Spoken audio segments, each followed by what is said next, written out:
Bob Fosse was born in Chicago, Illinois on the 23rd of July in 1927. At a young age, he began taking dance classes with his sister to comfort her.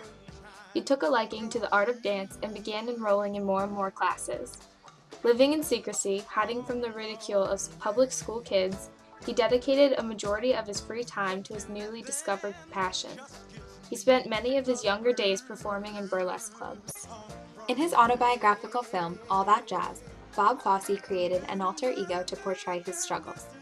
Joe Gideon is the character that represented Fosse, and he was tainted by the situations he experienced in these raunchy clubs. His mother was portrayed as being naive, and she described her son as egotistical and innocent, never paying attention to the stark-naked girls dancing in the clubs. Fosse performed tap dances in the clubs and was an active member in groups such as the Riff Brothers. These tap dances that he performed did not fulfill his desires as an artist, so he started to focus more on jazz dance while adding in a vulgar style. Bob Fosse's pioneering style revolutionized not only the art of dance, but the way in which it is used in society. Through isolations and his provocative style, Fosse brought about realism and uniformity. These innovative movements affect our lives today with the new culture they brought about. Bob Fosse incorporated isolations into his movement. An isolation is when a dancer moves one single part of his or her body while the rest stay in place. Every single flick of the wrist or roll of the neck was choreographed to enhance the dancing.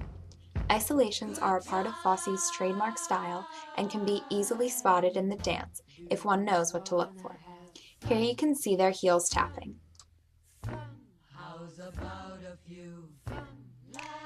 And here you can see their wrist rolling with a snap.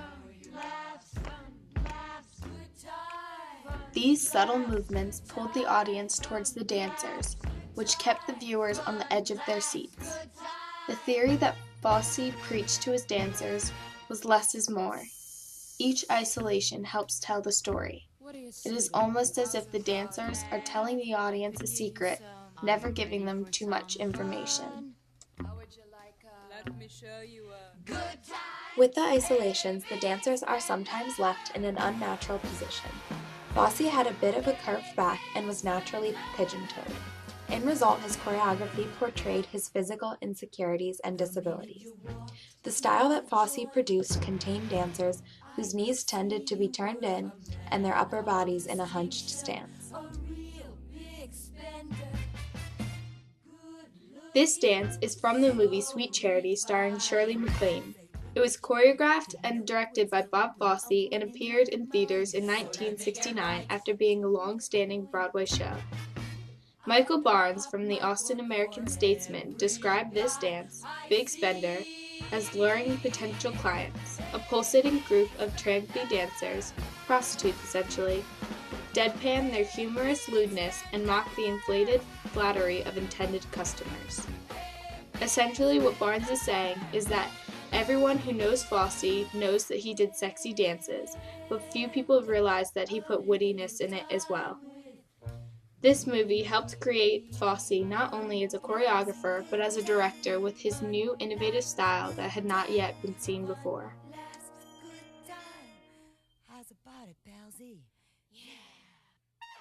In this movie production of Cabaret from 1972, you can see the uniformity that Fosse portrayed. There was a sort of precision in his dancing with each isolation. These movements of isolation and uniformity helped enhance the provocative style. From working in burlesque clubs at a young age, Fosse was exposed to many vulgar situations. He brought his childhood experiences into his dancing by incorporating sexual innuendos into his style. This new dancing style brought something new to our pop culture. Women loved dancing in his productions because they loved that sensual feeling they got while dancing. This feel also pulled a wider audience. Musicals up until this point used dancing in addition to the story, but Fosse uses choreography to tell the story. In the article Cabaret and Aesthetics, Stephen Boletto described Fosse as innovative not only through his dancing, but also through his film recording and directing.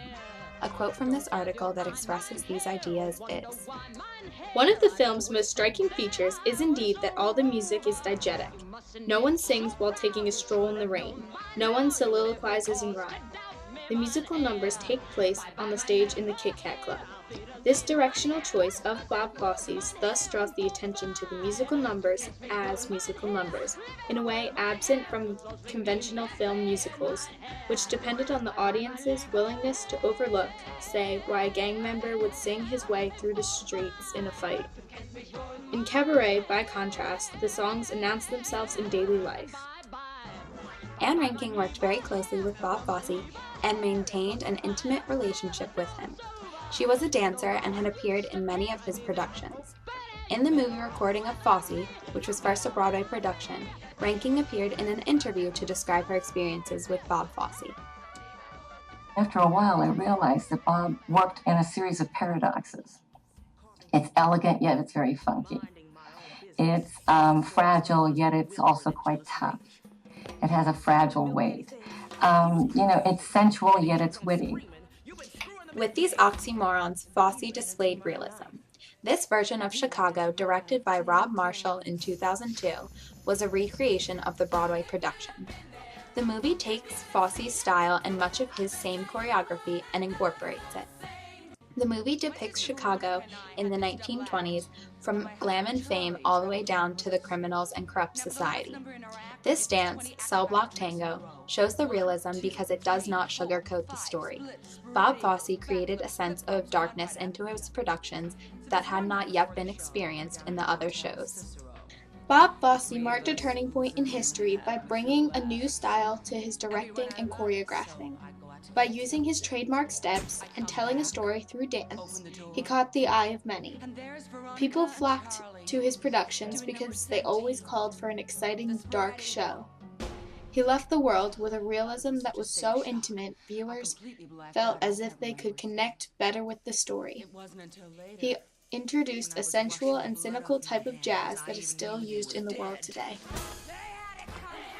Burlesque, a new movie directed by Stephen Anton that came out in 2010, was strongly influenced by Bob Fosse's movie Cabaret.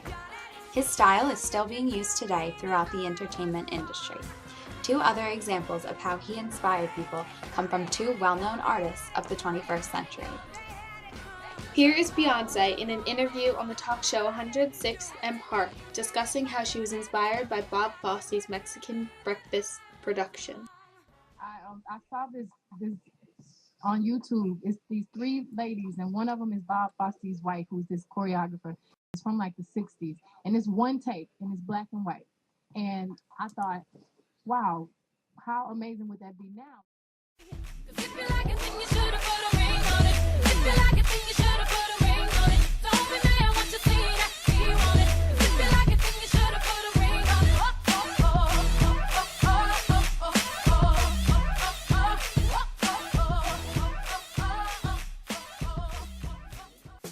This is Michael Jackson performing Billie Jean on stage. Notice how it closely resembles Bob Fosse's choreography in A Snake in the Grass. These two dances show how Bob Fosse has influenced other great performers. Bob Fosse added a completely new style of jazz that is still used for our entertainment today, as his legacy lives on.